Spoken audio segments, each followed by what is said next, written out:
sampai sekarang kamu tidak mempunyai, karena kamu tidak meminta kepadaku. Engkau itu kamu.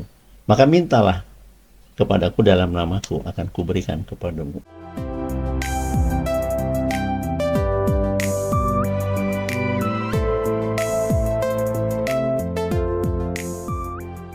Bapak Ibu Saudara, kita jumpa lagi.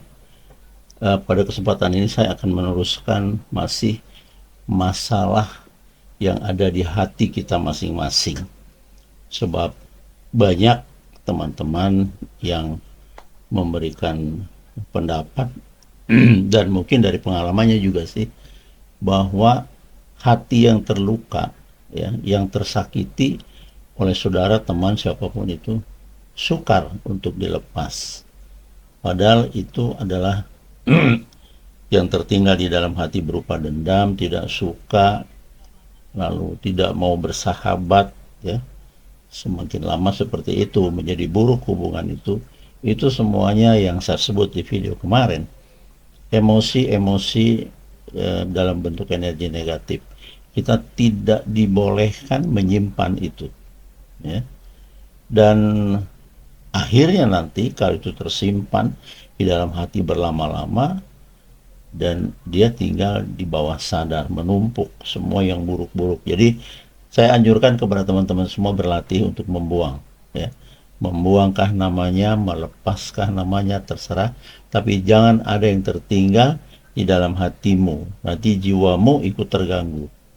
Karena saban mungkin engkau melihat orang itu, bangkit kembali amarahmu, bangkit kembali rasa bencimu, bukan rasa cinta, bukan rasa kasih. Padahal yang diajarkan oleh Yesus kepada kita nih, kasihi sesama, musuh sekalipun, ampuni kesalahannya.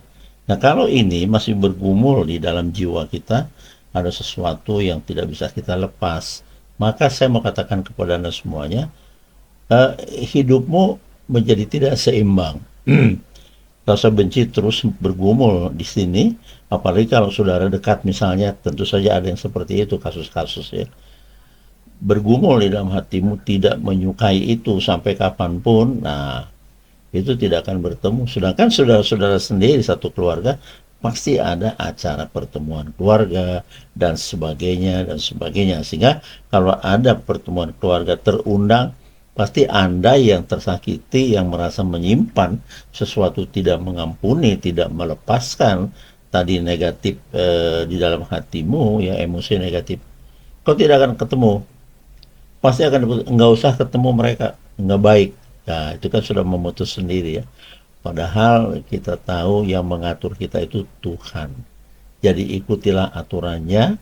Nah, kosongkanlah itu yang ada di dalam hatimu. Yang buruk-buruk buang. Ya terserah. Apapun yang Anda rasakan buruk terhadap siapapun itu. Pikiran-pikiran yang tidak sehat dilepas. Lalu muncul pertanyaan bahwa, atau muncul pendapat, Pak, tidak gampang, Pak. Iya, saya juga tahu nggak gampang. Saya juga mengalaminya, itu tidak gampang. Tetapi kalau memang kita ingin mendapatkan semuanya yang baik, seperti apa yang kita tetapkan di dalam hati, di dalam batin kita, kita mau capai, kalau masih ada yang seperti itu di dalam jiwamu, engkau tidak akan mencapai itu. Ya, karena energi positif itu tidak bisa bertumbuh dengan sempurna, ada landasan pijaknya di situ yang negatif-negatif, mengganggu Bapak Ibu Saudara, ya. Jadi beberapa kerabat memberikan pendapat, telepon, katanya, Pak, bagaimana caranya? Berlatih, banyak diam, jadi sediakan waktu untuk mengosongkan itu satu-satu. Saya percaya kalau misalnya minggu ini belum hasil, minggu depan diulang lagi, sampai pada akhirnya nanti Anda akan merasakan kenyamanan. Ada sesuatu yang selama ini memborgol, selama ini mencekam di dalam hatimu, itu menjadi lepas. Nah, di saat itulah Anda penuh dengan kasih. Ya, sudah mulai kan? Penuh dengan kasih, dan Anda kalau berpapasan saudara itu tadi yang Anda benci, ya, karena perkataannya tidak senonoh, atau kerabat kantor siapapun, Anda kan bisa berhubungan lagi dengan normal. Lupakan itu semuanya, kan begitu ya. Karena itu hukum yang diberikan oleh Yesus, hukum kasih, kasihi sesamamu. Maksudnya begini, kalau kasih itu tidak ada, kalau tidak ada itu, maka hal-hal yang baik itu, energi-energi yang positif, emosi-emosi positif, tidak akan mampir, dia tidak akan bergumul jadi satu. Kusut di dalam gitu nggak bisa. Siapa yang akan berkuasa di dalam hatimu? Kebaikan atau keburukan? Maka saya katakan juga kemarin bahwa Yesus kita itu, Tuhan kita itu melihat isi hatimu. Lah kok isi hatimu masih ada kepahitan-kepahitan begitu akan sulit. Jadi ini yang saya pikir kasus-kasus yang dialami teman-teman. Kenapa ya saya sudah berdoa kok nggak ada yang bergeming, tidak ada yang berubah bagi saya seperti itu ya. Tapi kalau memang sudah mulai mempersiapkan diri, melatih diri untuk menuju ke situ, pasti bisa. Nggak mungkin nggak bisa. Dengan menumbuhkan kepercayaan dikatakan Yesus, percayalah kepada Bapa, percayalah kepadaku. Ya. Kata lah di sini, dia memberikan sebuah komando atau perintah. Percayalah kepada Bapa, percayalah juga kepadaku. Kata lah, ya, sebuah pressure, tekanan harus percaya. Sebetulnya begitu sih. Misalnya anak-anaknya Bapak di rumah nih, ada yang sedang mengkonsumsi obat, apakah vitamin saya tidak tahu, tapi diingatkan oleh Anda sebagai orang tua, nah, makanlah obat itu, jangan lupa. Ya kan gitu, makanlah. Tidurlah kalau sudah malam, jangan belajar terus. Katalah di situ harus dipatuhi. Makanlah obat itu. Sebab kalau tidak dimakan bermasalah. Apalagi itu memang rujukan kesehatan dari dokter ya. Rujukan maksudnya nasihat dari dokter, Bapak Ibu Saudara. Dan anak-anak kecil biasanya paling tidak suka sikat gigi kalau mau tidur misalnya. Coba perintahkan. Kalau tidak biasa pasti dia nggak usah lah. Nah, karena memasuki era baru, ya, mulai dinasehati betapa pentingnya sikat gigi dan sebagainya. Tapi kalau sudah terbiasa, dia tidak akan masuk tidur, ya, sebelum mensikat giginya. Nah, itu kebiasaan Bapak Ibu Saudara. Jadi, saya percaya untuk menghilangkan yang negatif. Cemas itu negatif, khawatir, ya, bimbang, galau, ragu, itu semua negatif, itu bongkar.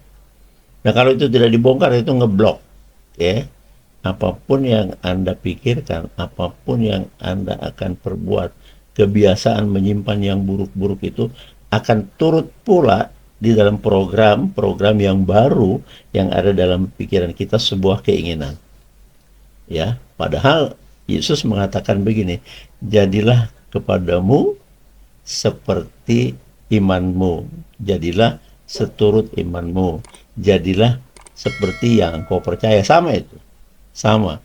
Jadi apa yang Bapak Ibu percaya bahwa tentang sesuatu yang dipikirkan, yang diinginkan, kan ingin itu jika ada keinginanmu apapun itu, ya harus jadi.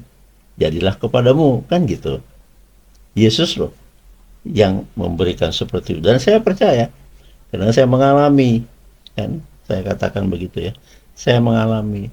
Di dalam rangka pelayanan, saya mempercayai ketika Yesus itu berkenan kepada siapapun, rekan-rekan jarak jauh, saya bawa di dalam doa secara pribadi kepada Yesus, itu energi ya, energi saya lepas di dalam doa, dan saya sudah memohon Bapak A, Ibu B, Ibu C, siapapun itu saya angkat, saya bawa ke hadirat Allah, kan begitu. Saya tidak punya konflik dengan bapak-bapak yang tolong didukung doa ya Pak. Saya nggak punya konflik, tidak berkonflik hati saya dengan kalian. Tentu saya bawa.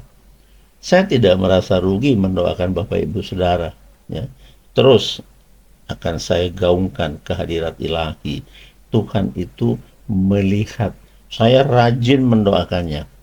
Oleh karena itu, selalu saya katakan begini kepada teman-teman. Ketika dititip kepada saya untuk mendukung permasalahan, pergumulan Bapak Ibu, saya kan selalu menulis itu ya, di dalam chat WA saya kepada Bapak secara pribadi dan Ibu, tetaplah berdoa. Jangan sampai sayanya berdoa menghantarkan secara positif ke hadirat ilahi, tahu-tahu yang titip tidak pula tekun dalam berdoa. Saya pikir kita ya sama-sama bisa berpikir dengan cerdas, ini keliru ya. Saya kan menopang, ya kan, topang saya dalam doa ya Pak, ini menopang begini. Sebetulnya yang sedang berdoa itu yang ada di dalam ini, ya. Jadi kalau saya menopang sesuatu begini, tentu yang di dalam itu ini sama-sama jiwa. Saya jiwa yang menopang, yang saya topang juga manusia jiwa. Tentu dia yang saya angkat lebih berdoa lagi. Baru nanti iman kita itu dilihat, ya, dilihat oleh Yesus. Seperti begini, masalah ada orang lumpuh, ini masih di Alkitab, orang lumpuh diusung 4 orang. Karena yang tandu itu kan sudutnya 4.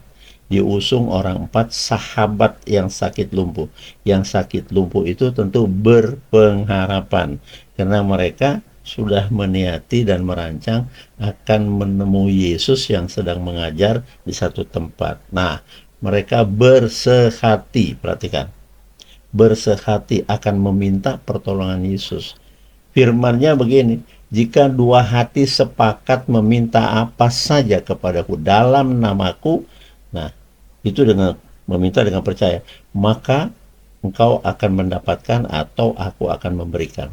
Sekali lagi, jika 2 hati sepakat, 2 jiwa sepakat meminta apapun kepada Kristus, maka akan dibenarkan, akan diberikan. Nah, ini orang 4, Yesus sedang mengajar. Mungkin Bapak Ibu Saudara tahu, pernah membaca, mendengar mungkin, bahwa saking kepingin bertemu, bukan hanya bertemu, tapi kepingin supaya sembuh, orang yang ditandu di velbed mungkin ya, atau tempat tidurnya itu, mereka naik ke atas genteng atau atap, dilepas dari atas. Begitu yang ada di Alkitab, terus lalu dilepas dari atas, pas di hadapan Yesus ketika sedang mengajar. Jadi upaya itu, ya, upaya yang mereka lakukan segitu-gitunya hebatnya sampai bongkar atap, ya, Yesus tidak menyalahkan, itu diturunkan. Lalu kalimat di situ terbaca oleh saya, Yesus melihat iman mereka. Ada 5, 4 yang mengusung, 1 yang lumpuh yang diusung. Yesus melihat iman mereka. Kemudian juga Yesus mengetahui isi hati mereka. Hati mereka sudah dari kemarin-kemarin merancang untuk ketemu, karena tahu mereka Yesus besok ada mengajar di desa itu. Bapak Ibu Saudara, teman-teman, siapa yang menyerahkan kepada saya untuk mendukung, mengusung dalam doa saya secara pribadi kepada Yesus, saya bawa itu. Bapak di dalam kasih Kristus, keluarga Bapak A bersama ibunya B, masalahnya demikian Tuhan. Ya, lalu saya sampaikan, berbelas kasihanlah engkau kepada mereka, kasihanilah mereka Tuhan. Engkau yang bisa melihat itu. Saya menderu-deru, memohon. Itu semua permohonan saya emosi positif. Saya tidak punya kasus, tidak punya masalah dengan Bapak Ibu yang saya naikkan di dalam doa, nggak ada. Masalahnya Bapak Ibu semua yang saya angkat. Jadi ya itu tadi, teruslah berhati-hati dan bersikap karena saya mengusung, ya. Jadi Bapak Ibu Saudara yang di dalam pergumulan itu adanya, minta supaya dipulihkan dalam pergumulannya. Sebuah keluarga setelah berdoa bersama dengan kami, sering sekali kami telepon bersama Bapak dan Ibu. Saya tidak tahu kalau seperti itu ada permasalahan kesehatan, tapi kemudian jadi tahu, saya ikut mendoakan terus, dan puji Tuhan semuanya baik, semuanya menjadi sembuh di jamah Tuhan. Jadi begini, tidak selamanya Yesus menjamah langsung, ya, melalui hamba-hambanya, pendeta kah itu pastor, tidak. Bisa juga memakai tenaga-tenaga medis, maksud saya rumah sakit, dan bisa juga diizinkan untuk mengkonsumsi apa yang diisyaratkan oleh tim medis, karena semua itu ada di dalam doa. Kita berdoa, ya, bersama-sama. Tuhan kasihani Bapak itu, mereka di dalam eh, kesehatannya yang agak berkurang, kurang sehat Tuhan. Seperti itu ya permintaan saya. Engkau lebih tahu daripadaku.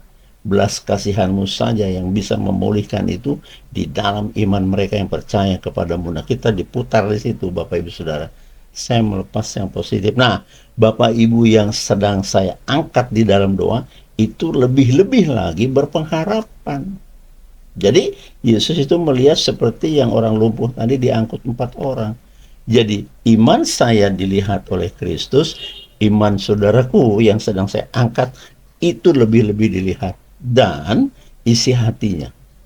Sungguh-sungguh apa tidak? Gitu ya Bapak Ibu Saudara. Jadi sebenarnya kalau kita kembali yang dikatakan oleh Tuhan kita di dalam firman-Nya, kita itu menciptakan loh. Ya, coba perhatikan ini. Itu tadi sudah selesai ya. Sudah selesai.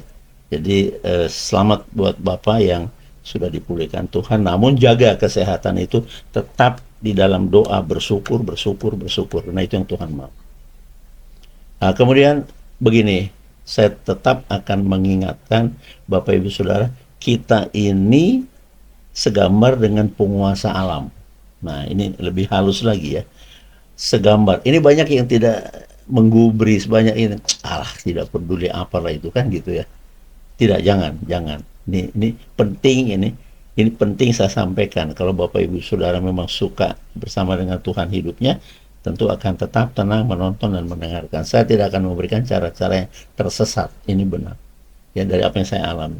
Kemudian dikatakan bahwa kita ini segambar serupa dengan pencipta langit dan bumi. Coba. Jadi karakter ilahi ada pada Bapak Ibu dan saya. Bangga dong. Masa nggak bangga? Kita ini turunannya, kalau boleh saya katakan seperti lebih mudah mungkin, turunan dari pencipta langit. Pencipta ikan teri yang kita bilang tuh kayak ikan teri Medan tuh mahal. Itu pencipta itu loh kita itu. Ya kan? Gambaran itu. Jadi kan kita bukan gambaran setan, makanya kalau dalam sebuah keluarga masih ada yang tidak damai sejahtera, bapak ibu masih gontok-gontokan, ya, sedang berseteru dan ribut, kegaduhan di dalam rumah. Nah, mari kita pelan-pelan kita kikis. Seringlah berdoa, ya, bersama-sama lah berdoa, damailah, apalagi suami istri.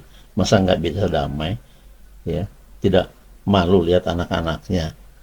Bapak di dalam satu keluarga itu imam, ya kan? Jadi ibu yang memimpin anak-anaknya. Biasanya kaum ibu lebih dekat dengan putra-putrinya. Lalu bersekutulah bersatu. Nah, saya akan menjemput lagi masalah yang saya katakan. Di setiap rumah saya, dimanapun, di kota manapun saya diam, saya selalu jika dimungkinkan ruangan itu untuk ruang berdoa. Kita khusus kita desain, ya, tidak ada apa-apa harta dunia, tidak ada. Kita akan meletakkan iman percaya kita di situ, bersekutu dengan Tuhan.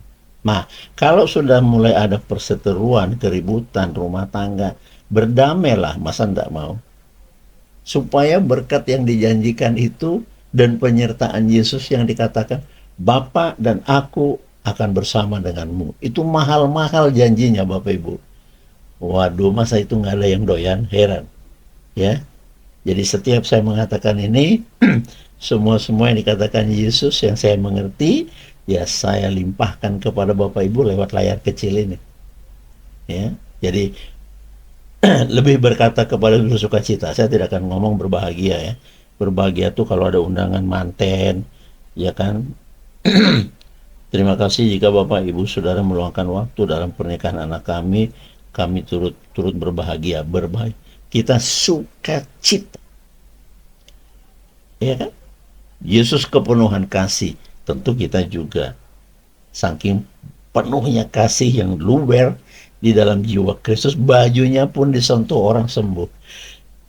Ya begitu ya. Coba itu. Dan tidak masuk akal.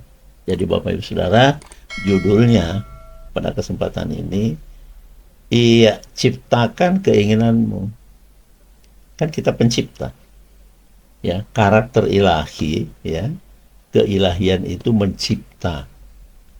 Nah, tentu saja kita sanggup mencipta. Kita menciptakan kapal terbang. Teman-teman, bukan saya. Manusia maksud saya.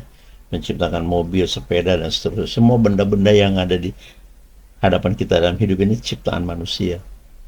Tapi itu pun kemampuannya untuk mencipta itu dari Sang Pencipta yang Maha Agung, dari Allah, diberi pengetahuan itu. Ya, saya pernah menyinggung masalah lampu yang membuat saya bisa ngomong dengan terang ini. Thomas Alva Edison, konon kabarnya begitu. Penemu penerang malam yang disebut lampu. Zaman dulu kan bohlam, ya, lampu pijar begitu. Sekarang sudah neon, sudah LED lagi, makin maju lagi kan teknologi. Nah, kalau orang itu tidak diberkati, ya, ilmunya tidak diberi kepada seseorang yang namanya Thomas Alva Edison, tidak ada lampu. Mungkin akan diberikan kepada orang lain kalau dia tidak mau menerima. Tapi caranya menerima, dia rajin. Maka dikatakan dalam firman Tuhan, Tuhan menyukai, mengasihi orang-orang yang tangannya rajin bekerja. Perhatikan itu. Ya sudah pasti. Sekarang begini, petani di kampung, di desa misalnya, tanahnya ada 5 hektar. Duduk saja. Ya, punya pacul, punya arit, punya segala, tapi nggak digarap nih tanahnya. Sama sementara tetangga-tetangga yang menanam buah-buahan, sayur mayur dan padi, dia enggak, bidang yang 2 hektar cuma dipelototin, kan tidak bisa berbuah apa-apa karena tidak digawe, tidak dikerjakan. Nah, itu Tuhan tidak suka. Ya, kalau dikatakan Tuhan menyukai orang-orang yang tangannya rajin, ya, karena yang melakukan itu tangan. Jadi kalau tangannya diam saja, tidak melakukan, ya, tidak dapat apa-apa. Seperti yang tadi saya katakan, punya tanah 5 hektar, mungkin pun sampai 50 hektar, tapi tidak digarap apa-apa. Ya, tidak terjadi apa-apa dalam hidupnya. Dia juga tidak punya berkat apa-apa. Nah, orang yang tangannya rajin itu mengelola tanah kepunyaan ilahi itu, dia akan berbuah. Alam itu akan memberikan karena positif yang dilakukan. Berpengharapan akan mendapatkan hasil pada saat panen. Alam memberi buah, apalagi disiram, apalagi ditanami pupuk, makin dipelihara, makin besar hasilnya, Bapak Ibu. Berbeda dengan tanaman-tanaman yang dibiarkan begitu saja, habis dipacul, ditanam, dibiarkan, yang merantau kemana-mana, balik lagi, jangan-jangan nggak bisa panen lagi, hancur. Ya kan? Diserang hewan dan sebagainya. Tapi kalau dirawat, dijaga seperti saudara dan saya, dirawat oleh keilahian melalui firman-Nya, bersukacitalah. Bersukacita, ya. Jadi ciptakanlah keinginanmu. Diciptakan karena keinginan itu kan datang dari hati. Saya ingin pekerjaan. Nah, bagi yang belum punya, saya ingin keturunan. Bagi yang sudah sekian tahun masih belum diberikan keturunan, saya ingin kos-kosan misalnya, itu yang diminta, ya sudah itu. Saya ingin kendaraan, saya apa saja. Makanya firman-Nya berkata, jika ada keinginanmu, tuh saya ingin. Ingin bukan? Nah, pada bagian lain kemarin sudah saya singgung, Yesus berkata begini, sampai sekarang kamu tidak mempunyai, karena kamu tidak meminta kepadaku. Engkau itu kamu. Maka mintalah kepadaku dalam namaku, akan kuberikan kepadamu. Wah, lagi-lagi enak, nyaman. Apalagi sukacita lah ya, karena bukan makanan, sukacita. Mendengar itu.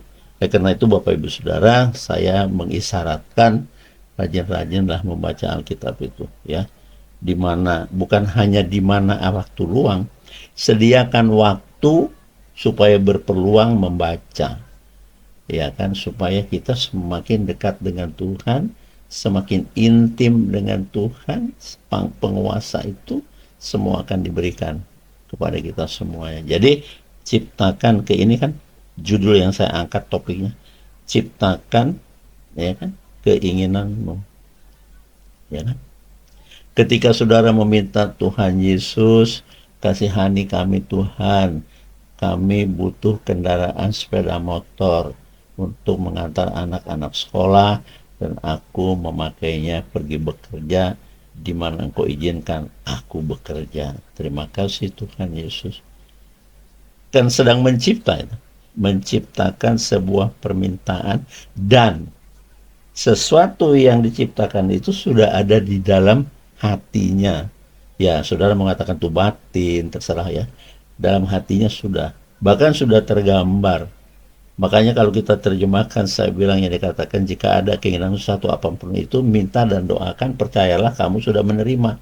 Lah, kita harus percaya, kita sampaikan kepada Tuhan, kamu mohon, bla bla bla, terima kasih, segala hormat, puji dan syukur bagimu Bapa di dalam Kristus, amin. Ketika Anda menyatakan amin, nah lagi-lagi, apa yang Anda lepas tadi positif energi itu, kan sudah berangkat ke alam. Ya, di alam roh maksud saya, berangkat. Kemudian, dia akan menerima, bergetar, itu bervibrasi. Dan seperti itulah yang akan terjadi.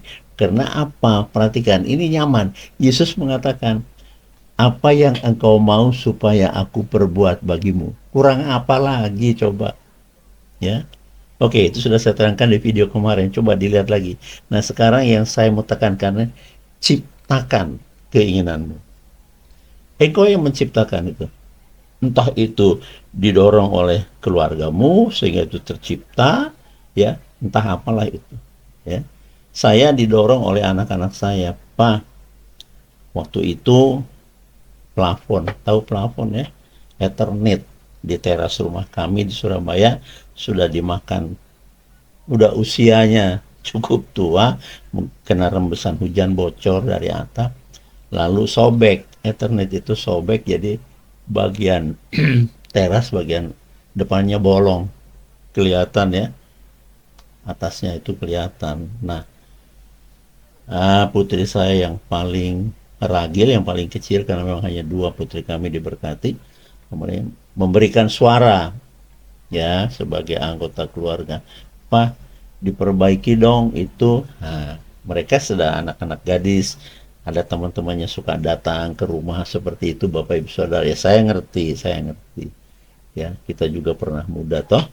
Mungkin nanti dalam pikirannya, loh, Dek, rumahmu bagus, kenapa ini nggak diperbaiki bapakmu? Itu kan diantara mereka akan saling berkomentar. Nah, menjaga itu, putri saya mengusulkan, Pak, diperbaiki dong. Iya, Bapak Ibu tahu, saya tidak memperbaiki atap teras, plafon, Ethernet, apapun namanya, bukan gentengnya, Ethernetnya. Tidak itu.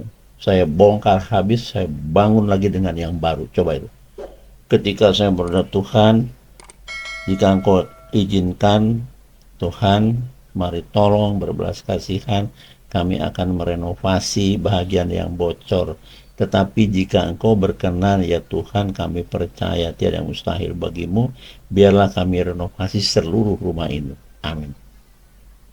Setelah saya mengatakan itu, saya tidak gugat. Doa saya sudah benar. Jika Engkau berkenan, dan tidak memaksa saya, hati-hati dalam berdoa. Ya, jangan paksa Tuhan, nggak bisa. Saya berulang-ulang ngomong, jangan dipaksa Tuhan. Tuhan sudah merendahkan diri melayanimu dan saya. Apa yang engkau mau supaya kulakukan? Ada bahasa lain, ada. Binsar, apa yang engkau mau supaya aku perbuat bagimu supaya penuhlah sukacitamu? Ada lagi kalimat lain, ada. Binsar, apa yang kau inginkan supaya ku bikin untukmu? Ada yang lain, banyak lagi yang bersinonim-sinonim seperti itu. Boleh-boleh aja, nggak masalah. Tapi yang jelaskan, Tuhan sudah menanya, mau apa sih kamu? Ah, kamu mau apa? Bapak Ibu tinggal ngomong, hutang-hutang saya mau lunas loh Tuhan. Sudah, begitu aja sudah doa. Nggak usah bawel panjang-panjang. Hatimu saja, Tuhan, aku ingin seluruh hutangku Engkau tangani dan aku percaya tidak ada yang mustahil bagimu. Amin. Jangan dibongkar. Kalau Bapak Ibu bongkar lagi, Melorot lagi kan, tidak ada gunanya. Kan saya katakan begitu. Nah, saya berbicara dari pengalaman ya, maka saya katakan saya selalu sharing. Ya, saya praktisi doa gitu. Untuk doa nggak terlalu banyak teori sih. Anda mau, Tuhan mau. Iya kan? Belum lagi Anda itu mau apa, Tuhan sudah nanya, mau apa? Loh, kan? Bukankah ini peluang? Peluang. Tinggal omong sama Tuhan. Tuhan, saya kan sudah 4 tahun menikah, 5 tahun. Kami mau punya keturunan seperti firman-Mu. Bahwa kami harus memperanakan keturunan memenuhi dunia ciptaan-Mu. Kasihanilah kami Tuhan, terima kasih. Nggak usah ngomong macam-macam, Tuhan akan berikan. Mau laki kek, mau perempuan kek, itu sudah dikerjakan oleh Tuhan. Tugas saudara, diam dan tetap berharap. Serta bersyukur, masih bisa meminta. Kan gitu. Iya dong. Kita syukuri kita masih diizinkan bisa meminta. Ini salah bersyukur juga kalau pangkat naik, punya dapat pekerjaan, ini dan itu dan ini. Yang sedang berlangsung ini, peluang-peluang ini nggak disyukuri. Padahal itu adalah berkat buat kita, Bapak Ibu Saudara. Ya, jadi sekali lagi, ciptakan keinginanmu. Karena kau pencipta. Jadi sebenarnya ketika kita menciptakan, meminta kepada Tuhan, sudah menciptakan sebetulnya itu. Kita sudah membayangkan, itu bahasa hari-hari mungkin, memvisualisasikan bahwa hai, aku bakal dapat sepeda motor, bakal punya, gitu ya. Tapi kalau Yesus mengatakan, percayalah kau sudah punya, bukan bakal lagi. Begitu tegasnya surga. Percayalah, kau telah menerimanya. Harga yang pasti. Kitanya yang mundur maju ternyata ini. Kan gitu ya. Coba sekarang begini. Bapak Ibu Saudara mungkin anaknya ada yang kuliah nih ya. Sudah pada kuliah di hukum kah, fakultas hukum kah, fakultas kedokteran, fakultas teknik, saya tidak tahu. Mereka sudah ditaruh di situ.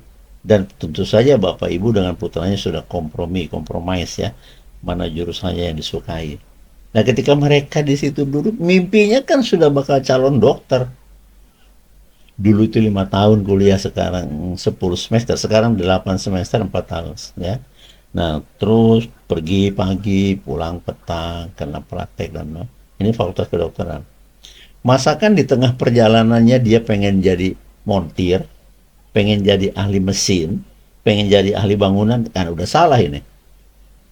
Nggak begitu, sehingga ayahnya kan sudah berdoa pasti, berbelas kasihanlah Tuhan Yesus, anak kami si Polan yang sedang kau izinkan studi di fakultas kedokteran, kiranya dia dipimpin olehmu tepat pada waktunya mereka selesai dan akan mengabdi Tuhan kepadamu sepanjang hidupnya, akan menjadi anak-anak yang saleh. Nah itu doa bapaknya. Masa anaknya berpikir nanti kalau tamat saya jadi dokter, itu misalnya dokter A, tahu-tahu dia kepengen buka bengkel. Ini kok jauh banget itu kan. Yang maksud saya, pada saat studi diletakkan di perguruan tinggi, dia sudah mulai menciptakan untuk masa depannya dengan bantuan ilahi. Bapak Ibu Saudara, jangan diputus, jangan dibongkar. Kalau sudah diciptakan seperti itu, jalankan terus, karena itu sudah dicatat oleh Tuhan. Saya tahu, ya. Kapanpun Anda bisa menciptakan itu dan berdoa, memohon. Gitu. Jangan kata Tuhan aku menciptakan punya rumah, enggak gitu. Anda meminta sudah mencipta, itu dia maksud saya. Bapak Ibu Saudara, sampai ketemu pada video besok. Jangan lupa di subscribe, like dan share kepada teman-teman, dan loncengnya diklik, tanda notifikasi akan dikirim via YouTube kepada Anda semuanya. Terima kasih, bersama dengan saya Binsar, pamit mundur. Tuhan Yesus memberkati. Amin.